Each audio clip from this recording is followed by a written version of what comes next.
Boa noite a todos. A doce paz de Jesus em nossos corações. Nós estamos numa sequência de aulas em torno de mediunidade. E hoje a nossa aula tem o título De graça recebestes, de graça dai. São palavras de Jesus e muito citadas no movimento espírita quando se fala de mediunidade, não é?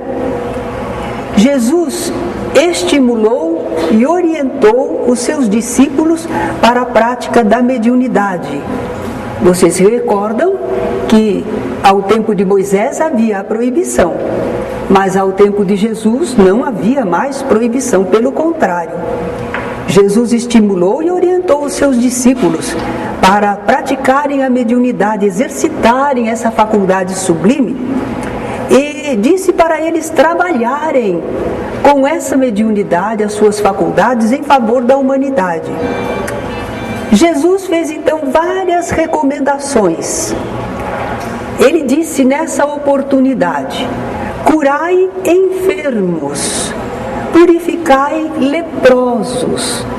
Eles não poderiam fazer isso como pessoas que eram, porque eles não eram médicos nem enfermeiros, mas como médiuns, como intermediários dos espíritos, eles serviriam muito bem para que os mensageiros do Senhor ajudassem a humanidade, curando, não é? Sanando o problema da hanseníase. Disse Jesus também: ressuscitai mortos.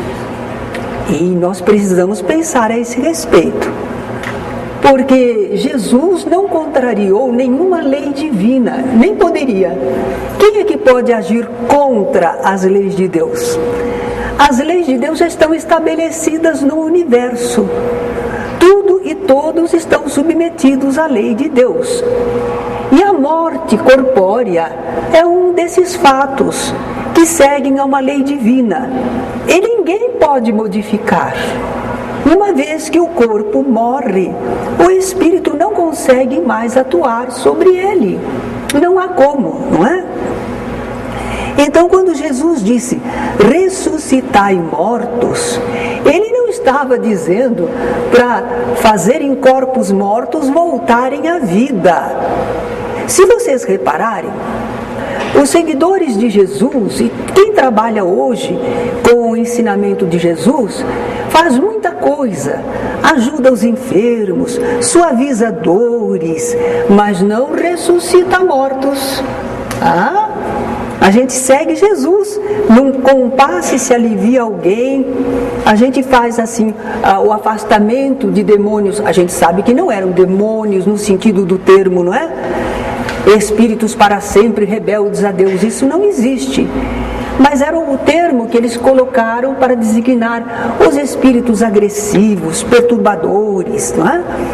Então nós também fazemos afastamento dos espíritos, dialogamos com eles, conseguimos tocar-lhes o coração.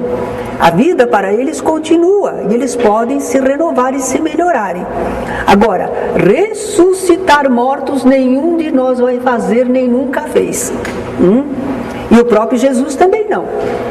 Vocês já sabem que às vezes as pessoas estavam em estado de letargia, que é a morte aparente, e para o povo daquela época, há 2000 anos atrás, aquilo era morte. E também a região lá era de um clima muito quente. E quando alguém morria, que eles achavam que estava morto, eles procuravam sepultar rapidamente, porque a decomposição se fazia logo. Então eles não demoravam com o corpo em longo velório. Por isso, então, algumas vezes, eles estavam conduzindo pessoas, como o filho da viúva de Naim, que estava indo no féretro para o seu sepultamento. E Jesus, compadecido, deu uma ordem ao rapaz: levanta-te, toma de novo a tua vida. Porque Jesus tinha um grande potencial magnético, tinha autoridade moral, e ele então conseguia retirar o espírito daquele estado corpóreo difícil. Eram curas que Jesus realizava, e não fazer um corpo morto voltar à vida. Não era isso. Enfim, como as pessoas não entenderam, até hoje vivem falando de ressurreição dos corpos. Eu também só entendi por quê, sem intuito de crítica, mas de nós compararmos. Eu não entendia por que os católicos insistiam na questão ressurreição da carne. Até que eu fui fazer uma palestra, uma aula sobre anjos e demônios. E aí eu encontrei a doutrina católica que dizia assim, que Deus criou os anjos puro espíritos. Eles não têm matéria, não têm corpo. Eles já foram criados por Deus puro espírito, para serem os seus ministros, os seus mensageiros sobre a humanidade. Mas o ser humano foi criado corpo e espírito, alma. Então, a pessoa humana, quando morre, segundo eles entendem, tem que ressurgir alma e corpo, porque senão não é uma pessoa humana. A pessoa humana é corpo e alma. Então precisa ressurgir o corpo, é isso que eles pensam. Mas nós espíritas sabemos que o espírito já existia antes de se formar o corpo. O espírito já existia na vida espiritual. Então ele encarna, ele utiliza o corpo, mas quando o corpo não serve mais, o corpo morre, o espírito se liberta e continua vivendo como espírito que ele era. A diferença é essa. Daí nós não nos preocuparmos e não acharmos que há ressurreição da carne. Mas os que estão apegados a essa ideia, não é? Acham maravilhoso, ele ressuscitou mortos.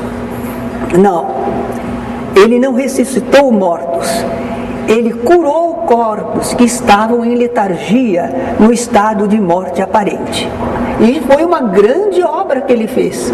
Uma coisa admirável, não é qualquer pessoa que consegue, não é?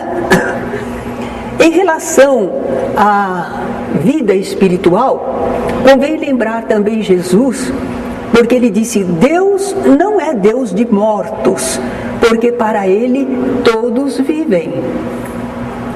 O corpo morre, mas o que Deus criou imortal é a essência espiritual. Nós somos seres espirituais e não morremos nunca. E quando nós estamos libertos da carne, nós estamos vivendo espiritualmente. Para Deus, imagine se somos mortos. O corpo é que foi morto, não é? Bem, então esse ressuscitai os mortos, que ele falava para trabalhar com a mediunidade, ressuscitar os mortos, significaria, tragam os mortos de volta. Aqueles que o pessoal pensa que morreu, acabou, tragam eles para comprovar a imortalidade, não é? Era isso que Jesus dizia aos seus apóstolos. E ao final de todas as instruções, ele disse, de graça recebestes, de graça dai. Era a recomendação para que o exercício da mediunidade fosse gratuito.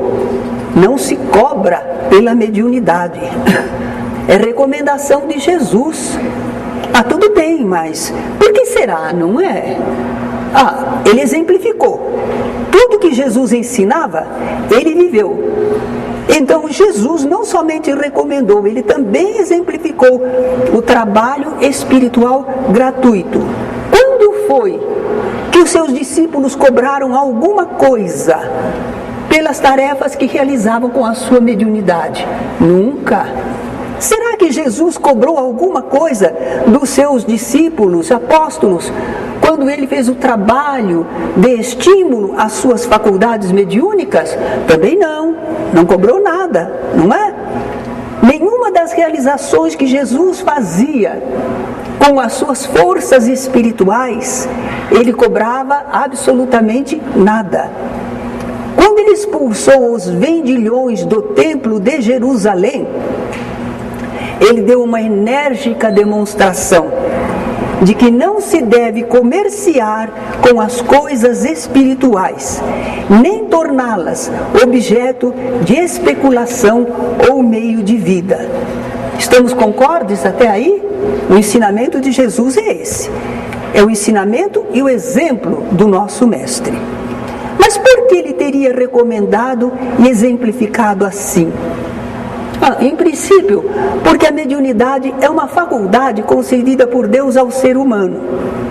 Não é um dom. Todos nós somos seres espirituais, transcendemos ao corpo em certas circunstâncias e sentimos o plano espiritual, comungamos com o plano espiritual. Naturalmente, algumas pessoas fazem isso de modo mais ostensivo, mais regular, mais intenso, mas todos nós temos comunhão com o plano espiritual, não é?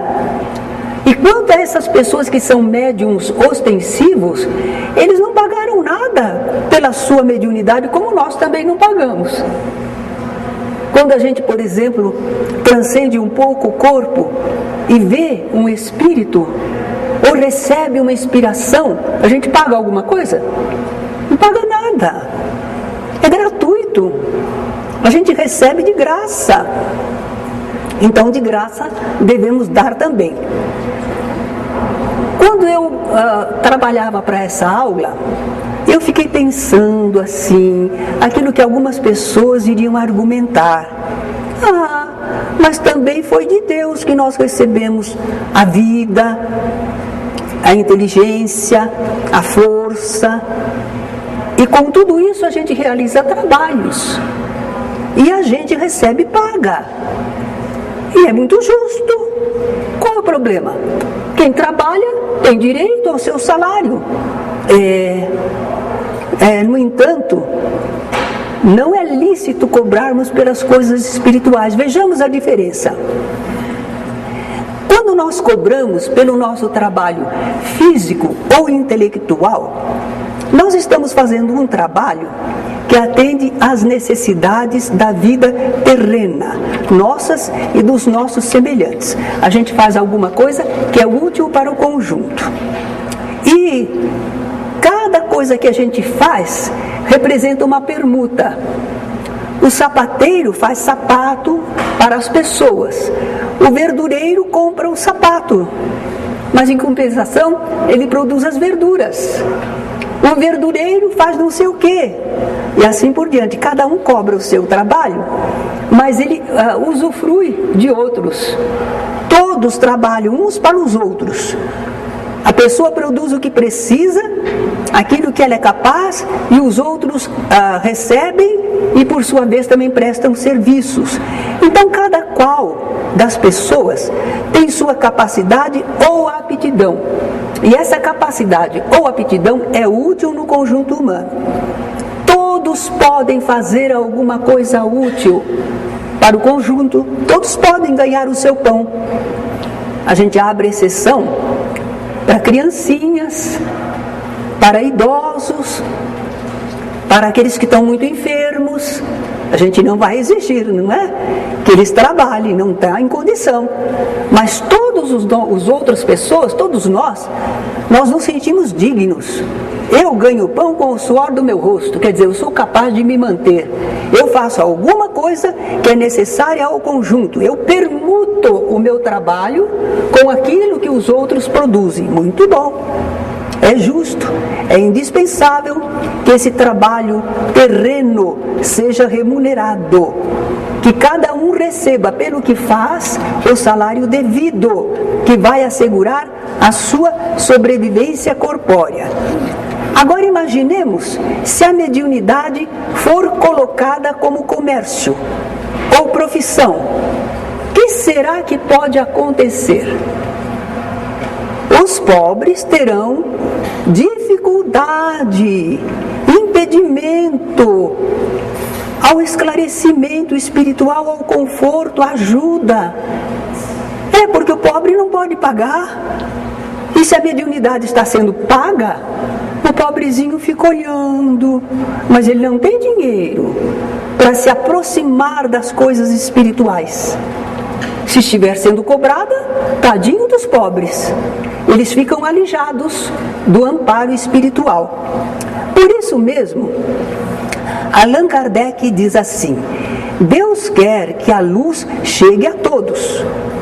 Não quer que o mais pobre dela fique privado e possa dizer: não tenho fé, porque não a pude pagar. Não tive o consolo de receber encorajamentos e os testemunhos de afeição daqueles que eu pranteio, porque sou pobre. Já imaginaram? A pessoa não alcança, não tem direito ao consolo de saber que os seus entes queridos prosseguem vivendo, porque não pode pagar o médium para intermediar os seus seres espirituais. E ele também não tem certeza da imortalidade, porque ele não pôde dialogar com espíritos, presenciar acontecimentos. Então ele só ouve falar: olha, a vida continua, mas ele nunca teve comprovação, porque ele nunca teve acesso às reuniões mediúnicas, às manifestações de espíritos. Não é doloroso isso?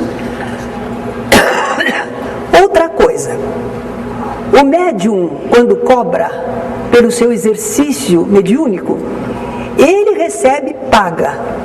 Mas quem é que produz o trabalho? Os espíritos. Não é imoral? Eu estou lucrando com o trabalho dos espíritos. Eu estou explorando os espíritos. Faz isso aí, espírito. Ó, por meu intermédio, estou eu aqui. Pode me usar. Mas quem trabalha é o espírito. Quem dita uma página linda, quem dá uma informação, é o espírito. Não é você. Você é só o porta-voz, você é só o intermediário, você é o profeta. Muito bem. Então, se as pessoas, o médium, quer vender aquilo que não se originou das suas ideias, das suas pesquisas, qualquer espécie de trabalho dele não fez, mas aquilo que os espíritos produziram ele quer vender. Infelizmente, no movimento espírita, pouquíssimos, é verdade, felizmente, mas alguns estão perdendo isso de vista. E estão dizendo: mas eu também tenho trabalho, eu tenho tempo, eu vejo o material. Mas ele não produziu o trabalho, não é obra dele, mas ele vende como se fosse dele. Não, isso está errado. Na nossa editora, por exemplo, todos os autores, eles doam os direitos autorais. Precisa ser responsável pela obra, tem que ter um autor responsável. É o médium, é aquele escritor, mas todos nós doamos os direitos autorais. Não ganhamos nada com isso, porque nós entendemos que mesmo este trabalho com as ideias espíritas, elas não são nossas. Nós apenas as organizamos, contamos fatos, mas em verdade nós estamos reproduzindo a doutrina espírita. Não é criação nossa, não é esforço nosso, não é? Então nós não vendemos as coisas que não se originaram de nossas ideias ou pesquisas, que não exigiram qualquer espécie de trabalho nosso. Outra coisa, trabalho dos espíritos e nós recebemos a paga. A paga é em coisas materiais. Espírito usa as coisas materiais? Não usa. Não adianta tapar o sol com a peneira e dizer: não, mas é para as obras assistenciais, não, mas é para fazer a caridade. É muito perigoso isso. Quando a pessoa doa os direitos autorais e a obra vende em benefício da assistência social, tudo bem. Mas a pessoa fica com o poder, com os direitos autorais. E então diz que está ajudando aqui, que está ajudando lá, porque vendeu um pouquinho para aqui, um pouquinho para lá. Não. Isso é muito perigoso. Não falamos mal das pessoas, mas vocês sabem que a Zíbia Gasparetto, grande escritora médium, não é? E o filho dela, Antônio Luiz Gasparetto, a questão de uns anos atrás, não sei se 8 anos, eles vieram a público e declararam que não eram mais espíritas. E passaram a cobrar pelos seus livros, pelos seus trabalhos. É livre-arbítrio deles. Foi bom eles dizerem que não eram espíritas mais, porque os espíritas não cobram. Não é? Uma coisa que Kardec fala, e às vezes a gente não pensa. Uma pessoa, por exemplo, recebe um livro de um familiar, contando lembranças da família, tudo, mandando mensagens, e a pessoa depois vende aquele livro. Ele está expondo o seu ente querido. Já imaginou ele marcar uma sessão de venham aqui, porque eu tenho um espírito familiar, um espírito amigo, e ele vem e me conta as coisas. Vem cá, traz os seus problemas, que eu vou perguntar a esse espírito amigo e ele vai responder. Quer dizer, está explorando os seus entes familiares tão queridos, não é? A gente não pode explorar, nem quando estão encarnados, nem quando estão desencarnados, não é? Outra coisa, se a gente cobrar, vamos ter de assegurar resultados. Não tem a defesa do consumidor? É isso aí. Pagou para ter uma comunicação e não veio a comunicação. Não veio, devolve meu dinheiro. Não teria que ser assim? O médium não pode assegurar que os espíritos virão e atenderão a pessoa como ela quer, como ela pensa, como ela espera. Não pode. O médium nem sabe se ele vem ou não. Chico Xavier, naqueles programas do Pinga Fogo, às vezes ao final o pessoal pedia, pode se concentrar para receber alguma mensagem? Eles não sei.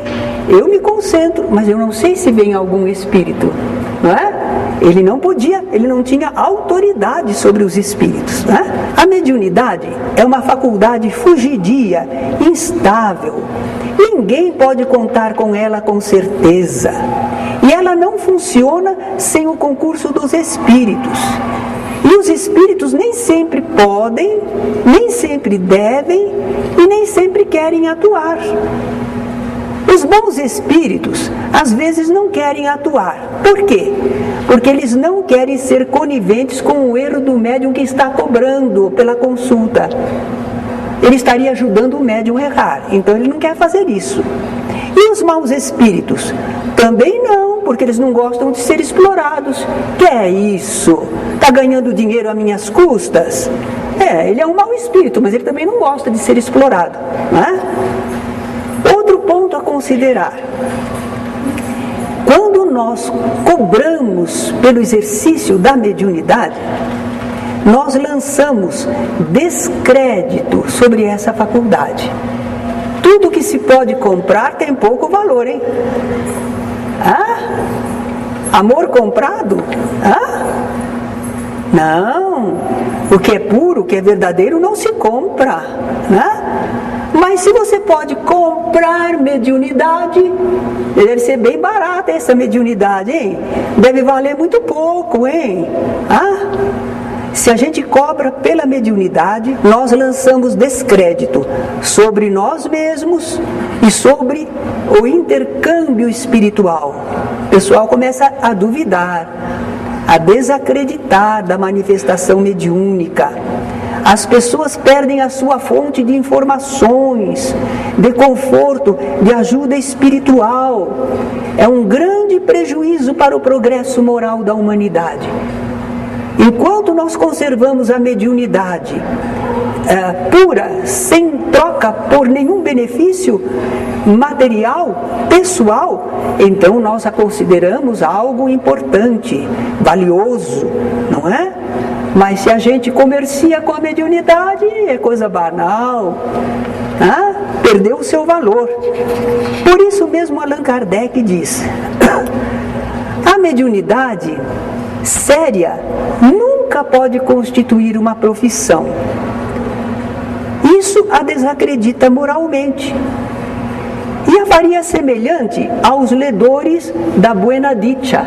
É o pessoal que lê sorte. O pessoal lê sorte, né? Sempre fala coisas boas, porque é o que a pessoa quer ouvir. Imagine se alguém que lê sorte vai falar alguma coisa má pra gente. A gente não quer nem pagar, vai embora, tá me agourando, né? Esse tráfico, degenerado em abuso, explorado pelo charlatanismo, a ignorância e a credulidade dos supersticiosos, foi o que levou Moisés a proibi-la.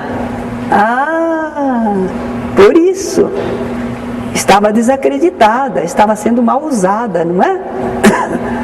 Mas o Espiritismo, compreendendo o aspecto sério do fenômeno, desacreditou a sua exploração e elevou a mediunidade ao grau de missão. A mediunidade é coisa santa, que deve ser praticada santamente, religiosamente. Talvez que alguém diga: mas eu não cobro nada não recebo dinheiro nenhum. Não recebe? Mas recebe um lucro, uma vantagem, um interesse pessoal assistido, satisfação da vaidade, do orgulho, tudo isso também paga. Tudo isso está ganhando alguma coisa? Não. A gente só tem que ganhar de Deus. A recompensa de Deus, não é? Um médium dá seu tempo ao público. Ele fica horas atendendo ao público. E ele diz que faz isso no interesse da causa espírita. Mas que ele não pode dar todo esse tempo de graça. Sabe o que Kardec pergunta nesse caso? Será no interesse da causa ou no seu próprio interesse que ele dá esse tempo?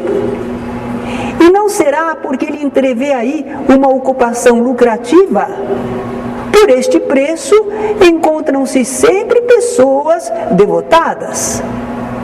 Será que ele não tem um outro trabalho à sua disposição? Só tem o trabalho da mediunidade para sobreviver? Não, né? Quem não tiver com que viver, procure recurso fora da mediunidade.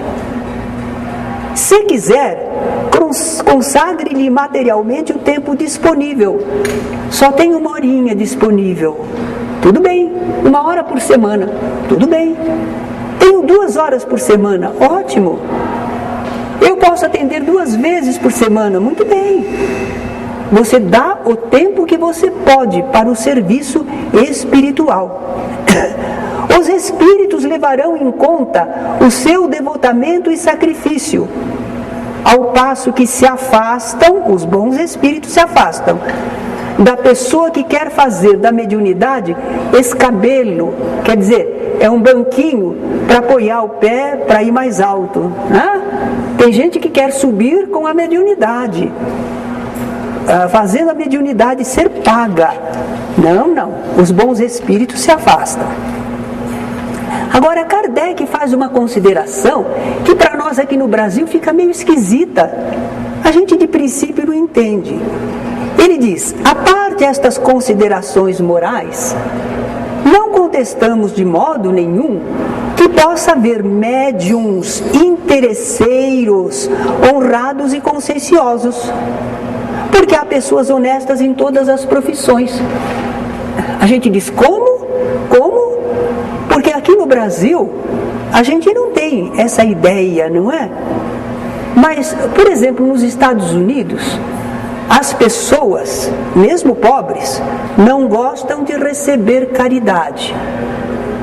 Se você tenta doar alguma coisa, fazer alguma coisa por elas, e elas não dão nada em troca, elas dizem: não, caridade eu não aceito, porque elas acham que diminui a elas.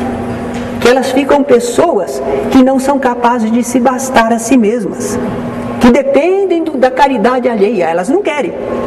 O brasileiro gosta, né? O brasileiro diz assim: quer me dar alguma coisa? Opa, gostei! Então a nossa mentalidade aqui é diferente dos europeus, é diferente dos estadunidenses. Eles veem isso como uma ofensa. Nós vemos isso com agrado. Então, quando Kardec fala de médiuns interesseiros, honrados e conscienciosos, é porque lá todo o trabalho é pago. E eles acham que até mesmo o trabalho do médium deve ser pago. É mentalidade da nação. É diferente, não é? Então ele fala médiuns interesseiros, mas honrados e conscienciosos. São aquelas pessoas que estão trabalhando com a mediunidade, segundo o conceito do seu povo, cada um recebe pelo que faz, tudo bem, mas ele não explora. Se ele não produz o que era esperado, ele não recebe. Ele é honrado e consciencioso, apesar de interesseiro, certo? Mas para nós aqui não forma sentido, né? Aqui para nós não forma sentido. Mesmo assim, Kardec diz: mas se convirá pelos motivos que expusemos, que o abuso tem mais razão de estar com os médiuns pagos do que junto àqueles que, olhando sua faculdade como um favor divino, não a empregam senão para prestar serviços gratuitamente. Mesmo lá ele diz assim, a gente tem mais segurança, mais confiança quando a gente vê que os médiuns não cobram pelo serviço espiritual. Porque aí a gente vê que eles estão desinteressados de coisas materiais. Eles estão levando a sua tarefa como uma missão. Muito bem. Kardec está com a razão. E graças à gratuidade dos serviços espirituais no meio espírita, é que nós temos assegurado o afastamento das pessoas interesseiras e mal intencionadas. Vocês pensam que não vem gente interesseira e mal intencionada ao centro espírita? Vem! Querem ganhar dinheirinho, aqui tem bastante gente, eles querem clientela. Querem! Então, às vezes, ficava uma senhora lá no corredor e depois de algum tempo a gente percebeu que ela ficava caçando, clientes. Ela conversava com a pessoa e dizia para a pessoa ir na casa dela. Que aqui não atendiam como a pessoa queria, mas na casa dela ela atenderia. Quer dizer, ela ganhava clientes. Claro que a direção da casa já corrigiu isso, né? Ela não era médium da casa, coisa nenhuma. Mas ela se aproveitava. Tinha bastante gente, aqui eu caço alguém, não é? Mas a casa, como não oferece ganho material para ninguém, nem para os expositores, nem para os dirigentes, nem para os médiums, nem para os passistas, ninguém ganha nada materialmente. Então só ficam os idealistas. Às vezes chega uma pessoa interesseira, opa, deixa eu ver se lá eu ganho alguma coisa. Se aproxima, se faz de espírita, mas depois de algum tempo ele vê, se mato não sai coelho. A pessoa vai embora e nós ficamos em paz. Ficamos só com os idealistas. Não somos perfeitos, não somos os mais puros, mas somos idealistas. Não vivemos à custa da religião, certo? E é assim que vocês aprendem e sentem. Vocês também sentem esse respeito, porque a doutrina espírita nos levou a esse entendimento. Nós fazemos de todos os serviços espirituais alguma coisa santa, alguma coisa pura. E nós não queremos que isso fique diferente, não. Já imaginou a gente desencarnar, voltar a encarnar um dia e procurar uma casa espírita para receber um passe? É tanto cada passe. Ô meu Pai do céu, não é? Não, vamos conservar o meio espírita de acordo com o Evangelho de Jesus. De graça recebestes, de graça dai. Agora, vocês vão dizer, mas vocês vendem livros. Sim, os livros nós vendemos. Nós temos que imprimir novos livros. Se não vende esses, não pode imprimir outros. Então é um serviço que a gente faz. Mas os autores não cobraram nenhum direito autoral. É uma coisa assim que circula, mantém o movimento, mas não sai lucro, vantagem para ninguém em particular. Sobre a ressurreição de Lázaro, nós vamos dizer que Jesus não ressuscitou nenhum corpo morto. Porque a lei divina morre o corpo, não dá para fazer mais nada. Não adianta, não adianta. Enquanto não morreu, enquanto está em coma, enquanto está no aparelho, tudo bem, mas morreu o corpo, a vitalidade, o fluido vital se escoa e não tem como ninguém atuar sobre ele. Certo? Então Jesus não poderia modificar a lei divina. Jesus não agiu contra nenhuma lei divina. Ele cumpriu as leis divinas. Lázaro era muito amigo de Jesus, ele e as duas irmãs dele, Marta e Maria. Quando Lázaro ficou doente, mandaram avisar Jesus. Jesus estava a uma distância de 2 dias de viagem. Mas a notícia chegou lá para Jesus: está enfermo aquele que tu amas. Porque Jesus gostava muito daquela família. Jesus respondeu: essa enfermidade não é para a morte. Quer dizer que Jesus sabia do que Lázaro sofria, não é? E ficou por ali. Ficou por ali mais um tempinho, uns 2 dias. Quando terminou a tarefa lá, ele disse para os apóstolos: vamos, porque Lázaro dorme e eu vou despertá-lo. Os apóstolos disseram: se ele dorme, deve estar bem, né? Vai ver que passou a crise, está dormindo, o doente está bom, né? Aí Jesus falou na linguagem deles: Lázaro está morto e eu vou ressuscitá-lo. Falou segundo eles pensavam, não sobre a verdade, porque a verdade é que Jesus disse: Lázaro dorme. Certo? Bem, então chegou Jesus lá na casa de Lázaro. As irmãs vieram chorando. Uma delas disse assim: Senhor, se estivesses aqui o meu irmão não teria morrido, não é? Aí Jesus então pediu para tirarem a pedra que fechava a gruta, porque eles não enterravam no chão, eles enterravam em grutas. Ali era uma região calcária, então tinha oxigênio. Lázaro não estava sufocado embaixo da terra, ele estava num lugar depositado onde havia oxigênio. Jesus falou para tirarem a pedra. A irmã falou assim: não, Senhor, porque já cheira mal, já é o 4º dia. Ela pensou: quando o corpo está em letargia, ele não decompõe rápido assim. Mas ela não sabia, então pensou que já estava cheirando mal. Jesus não se incomodou com isso, mandou rolar a pedra, orou a Deus e aí emitiu a ordem para Lázaro: Lázaro, vem para fora. E apesar de todo enfaixado, né, como eles costumavam fazer com os corpos, Lázaro saiu caminhando. Porque Lázaro não estava morto, não tinha se desligado do corpo. Lembram da aula de desencarnação? Enquanto o espírito ainda está ligado ao corpo, o corpo tem vitalidade. O espírito pode comandar o corpo, uma vez que ele receba aquela contribuição de fluidos e autoridade moral que Jesus tinha para dar. Recebeu amparo para sair daquele estado e saiu normalmente. Então isso é que o pessoal pensou que fosse a ressurreição de um morto. Da mesma forma, quando ele encontrou um jovenzinho, filho único de uma viúva, que ia indo para o sepultamento, né? Compadecido da mulher, era o filho único dela, Jesus disse ao moço: moço, desperta. E o rapazinho despertou e foi entregue à sua mãe. Da mesma modo para aquela menina, né? Que o pessoal acreditava que já estava morta, mas Jesus sabia que não estava. Então foram curas que Jesus realizou com o seu magnetismo, com a sua vontade maravilhosa. Foi um grande fenômeno, mas não foi ressurreição de corpos mortos. Tudo bem? Agradeço então a vocês e vamos encerrar.